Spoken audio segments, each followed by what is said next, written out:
केदारनाथ में पुनः निर्माण कार्यों के तहत भवनों के आगे गड्ढे बनाने से नाराज केदार सभा, तीर्थ पुरोहित समाज और हक हकूकधारियों ने संबंधित अधिकारियों के खिलाफ तहरीर दी है। पुलिस अधीक्षक को दी गई तहरीर में मामले में त्वरित कार्रवाई की मांग की गई है। कार्रवाई नहीं होने पर उन्होंने आगामी 10 मई से केदारनाथ में अनिश्चितकालीन बंद की चेतावनी दी है।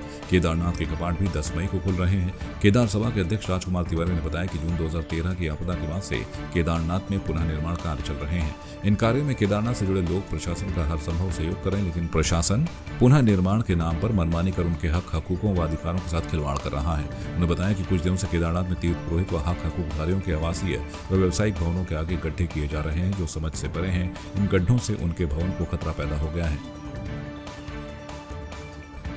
देहरादून समेत पूरे उत्तराखंड में गर्मी बढ़ गई है और धीरे धीरे पानी का संकट भी गहराने लगा है। शहर से लेकर ग्रामीण क्षेत्रों में पानी की आपूर्ति बाधित होने की शिकायतें मिल रही हैं। दून में भी बीते कुछ समय से कई इलाकों में पेयजल संकट मंडरा रहा है। लो प्रेशर, दूषित पानी से लेकर आपूर्ति बाधित होने की शिकायतें रोजाना मिल रही हैं। जल संस्थान के कंट्रोल रूम में रोजाना 23 से 30 शिकायतें प्राप्त हो रही हैं।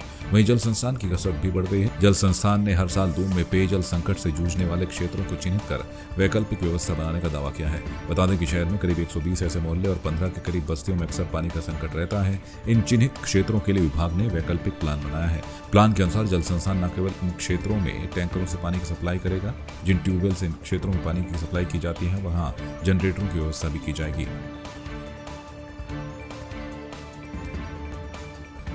12 मई को भगवान बद्रीनाथ धाम के कपाट श्रद्धालुओं के दर्शनार्थ खोल दिए जाएंगे। धरती पर वैकुंठ धाम कहे जाने वाले भगवान बद्री विशाल के अभिषेक के लिए नरेंद्र नगर के राजमहल में पौराणिक परंपरा के अनुसार पूजा अर्चना करने के बाद आज गुरुवार को टिहरी की सांसद और महारानी राज्य लक्ष्मी शाह की अगुवाई में नगर की सुहागन महिलाएं पीला वस्त्र धारण कर मूसल और सिलबट्टे से तिलों का तेल पिरोया जाएगा। इस भव्य कार्यक्रम के लिए नरेंद्र नगर स्थित राजमहल को फूल मालाओं के साथ सजाया और संवारा गया है। तिलों का तेल निकालने के बाद राजपुरोहित विधि विधान पूर्वक भगवान बद्री विशाल का भोग लगाकर तिलों का यह तेल चांदी के कलश में परिपूरित कर दिया जाएगा। बता दें कि तेल से परिपूरित गाड़ू घड़ा को श्री डिमरी धारण केंद्रीय पंचायत के पदाधिकारियों को सौंप दिया जाएगा। इसी दिन सायकाल के समय गाड़ू घड़ा तेल कलश भव्य शोभा यात्रा हर्षोल्लास के साथ निकाली जाएगी। देर रात स्लीपर फैक्ट्री में विशालकाय भालू के पहुंचने से हड़कंप मच गया। भालू स्लीपर फैक्ट्री की बाउंड्री पार कर उसके अंदर घुस गया और स्लीपर के चट्टों में जम छुपा। लोगों ने इसकी सूचना वन विभाग को दी। मौके पर पहुंचकर वन विभाग के चिकित्सकों की देखरेख में उसे ट्रैंकुलाइज किया गया। इस पूरे घटनाक्रम में 5 घंटे का समय लग गया। इसके बाद विशालकाय भालू को वन विभाग की फोर्स ने पकड़ लिया। गोला रेंज में रेंजर चंदन सिंह अधिकारी ने बताया कि भालू का सकुशल रेस्क्यू कर लिया गया है, जिसे उसके प्राकृतिक आवास जंगल में छोड़ दिया गया है। अल्मोड़ा जिला मजिस्ट्रेट एवं जिला निर्वाचन अधिकारी विनीत तोमर ने राजनीतिक दलों, प्रत्याशियों के प्रतिनिधियों के साथ बैठक की और राजकीय औद्योगिक प्रशिक्षण संस्थान फलसीमा में बनाए गए स्ट्रांग रूम की समस्त व्यवस्थाओं की जानकारी दी। इस दौरान जिला मजिस्ट्रेट ने कहा कि भारत निर्वाचन आयोग के निर्देशानुसार स्ट्रांग रूम की सुरक्षा के दृष्टिगत 24 घंटे सीसीटीवी कैमरे से निगरानी की जा रही है। साथ ही सुरक्षा के भी पुख्ता इंतजाम किए गए हैं। उन्होंने कहा कि यदि राजनीतिक दल और प्रत्याशियों के प्रतिनिधि या स्वयं प्रत्याशी स्ट्रांग रूम की निगरानी करना चाहें तो उनके लिए भी पर्याप्त व्यवस्थाएं की गई हैं। उन्होंने कहा कि प्रत्याशी स्वयं या उनके प्रतिनिधि के माध्यम से 24 घंटे निगरानी कर सकते हैं। इसके लिए कुर्सी, सोफा एवं टीवी स्क्रीन लगाई गई है, जिसमें स्ट्रांग रूम की सीसीटीवी फुटेज प्रदर्शित कराई जा रही है। उधम सिंह नगर के काशीपुर में एक निजी स्कूल ने सभी प्राइवेट स्कूलों के लिए एक नजीर पेश की है। स्कूल में गरीब घर की बेटियों को अच्छी सस्ती शिक्षा का इंतजाम किया गया है। आपको बता दें कि काशीपुर की सभी बेटियों को इंटर तक अच्छी शिक्षा देने के लिए कुछ स्थानीय लोगों ने मिलकर एसयू गर्ल्स इंटर कॉलेज को डेवलप किया है, जहां स्कूल में काफी न्यूनतम शुल्क पर इंटर तक लड़कियों को शिक्षा दी जाती है। इतना ही नहीं, इस इंटर कॉलेज में मुस्लिम लड़कियों को सामाजिक शिक्षा के साथ साथ दीनी शिक्षा भी दी जाएगी। यह स्कूल शहर में चर्चा का विषय बना हुआ है। वहीं लोगों ने ऐसे स्कूलों को जगह जगह बनाने की मांग की है। सन 1967 में हमने इसकी, जो हमारे बुजुर्ग थे उन्होंने इसको जूनियर प्राइमरी स्कूल की स्थापना की और प्राइमरी के बाद सन 1985 में इसको जूनियर हाई स्कूल के रूप में कायम किया।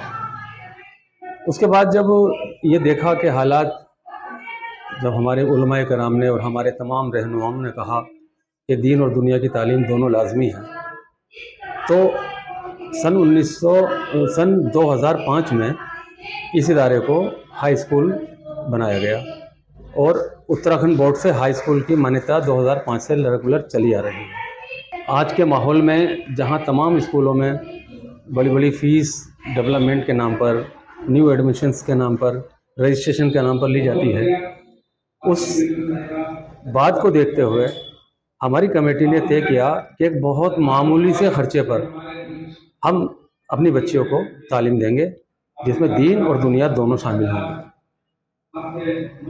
यही हमारा मिशन है और यही हमारा अब आगे का प्रोग्राम है। देखिए, पहले ये स्कूल जो था तो शमसुल उलूम के नाम से जाना जाता था। आज जो ये स्कूल हुआ है तो गर्ल्स इंटर कॉलेज हुआ है, यानी एसयू गर्ल्स इंटर कॉलेज। यहाँ शानदार कमरे हैं, भीड़ से हटकर है, स्वच्छ वातावरण है और शिक्षित टीचर हैं, अनुभवी अध्यापक हैं और न्यूनतम यानी बहुत ही कम फीस के साथ इस स्कूल में एजुकेशन दी जा रही है। यहाँ पे दुनियावी तालीम के साथ साथ दीनी तालीम भी दी जाती है। यहाँ का स्टाफ स्टूडेंट के साथ काफ़ी मेहनत कर रहा है और यहाँ पर मैं पहले रिछा से फारिग थी, मैंने आलिमा हूँ, मैं रिछा से फारिग थी, मैंने दीनी तालीम हासिल की है, लेकिन मैं इस एसयू गर्ल्स इंटर कॉलेज में आई हूँ और मुझे यहाँ पर आकर अच्छा लगा। यहाँ के दुनियावी तालीम जो है दुनिया के लिए है, लेकिन आखिरत के लिए दीनी तालीम भी है, लेकिन दुनियावी तालीम भी हासिल करनी ज़रूरी है। इसलिए मैं एसयू गर्ल्स इंटर कॉलेज में आई हूँ, यहाँ पर अच्छी तालीम दी जाती है। आपकी इस पर क्या राय है, हमें कमेंट कर जरूर बताएं। इसके साथ ही आप हमारे YouTube चैनल को सब्सक्राइब कीजिए। आप हमें Facebook, Instagram, Twitter और कू ऐप पर फॉलो भी कर सकते हैं। और संवाद 365 के साथ एक क्लिक में जुड़ने के लिए डाउनलोड कीजिए संवाद 365 ऐप।